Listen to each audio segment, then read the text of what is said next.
सहयोगी वरिष्ठ सहयोगी राजीव रंजन भी हमारे साथ लगातार अंबेडकर पार्क से जुड़े हुए हैं, जहां पर यात्रा का समापन होगा। राजीव, मतलब इस प्रोग्राम के लिए, समापन समारोह के लिए जो इतने लाव लश्कर के साथ ये पूरी यात्रा 16 दिन की जो शुरू की गई सासाराम से, समापन में बहुत बदलाव करने पड़े।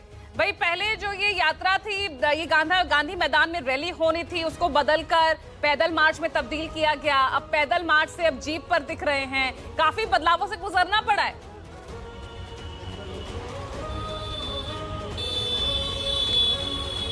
देखिए पूजा, इतना ही नहीं है। अगर आप पटना के गांधी मैदान में जो टेंट्स लगे हुए थे, उसमें पहले ये व्यवस्था थी कि राहुल गांधी, कहा गया था ऐसा कांग्रेस पार्टी की तरफ से कि 31 अगस्त की रात को आएंगे, टेंट में रुकेंगे और जो इस पूरी यात्रा के दौरान पार्टी के कार्यकर्ता हैं उनसे रात में मुलाकात भी कर सकते हैं और टेंट में वो रात को रुकेंगे और अगली सुबह 1 सितंबर को यात्रा करेंगे।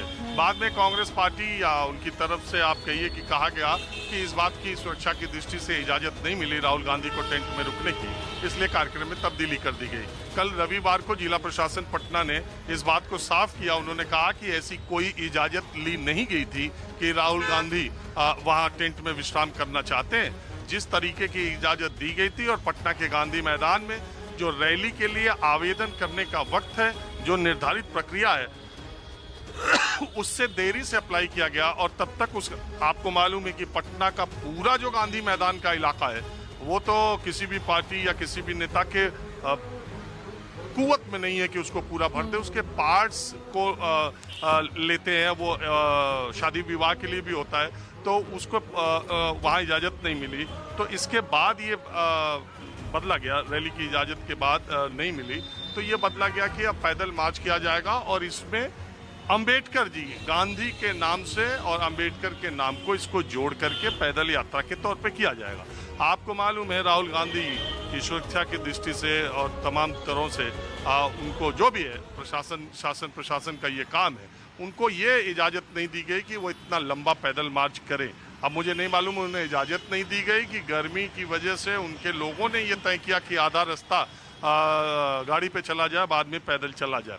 और दूसरी और सबसे इम्पोर्टेंट बात, जो पटना के बाहर के लोग हैं, बिहार के बाहर के लोग हैं, मैं उनको बताऊं, गांधी मैदान, बोरिंग रोड और ये बेली रोड जो अब नेहरू पथ कहलाता है, ये पटना की लाइफलाइन है।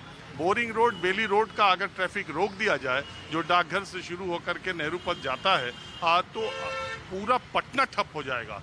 तो शायद इस दृष्टि से भी ये किया गया हो कि वो डाकघर तक गाड़ी से आएँ और ये आधा किलोमीटर का जो स्ट्रेच है इसमें पैदल आए। बहरहाल ये तो उनका जो कार्यक्रम, जो तब्दीली, वो मैंने आपको बता दी।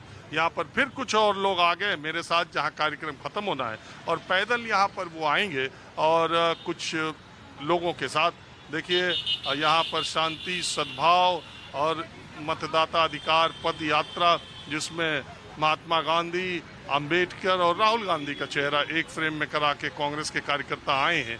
मैंने कहा आपसे एक दिन इस कार्यक्रम में, आपके कार्यक्रम में पूजा, कि और कुछ हुआ चाहे ना, कांग्रेस पार्टी इस यात्रा के जरिए राहुल गांधी के जो कांग्रेस के कार्यकर्ता जितने भी हैं, जो भी हैं, बिहार में वो झंडा और डंडा उठा करके साथ साथ चल रहे हैं।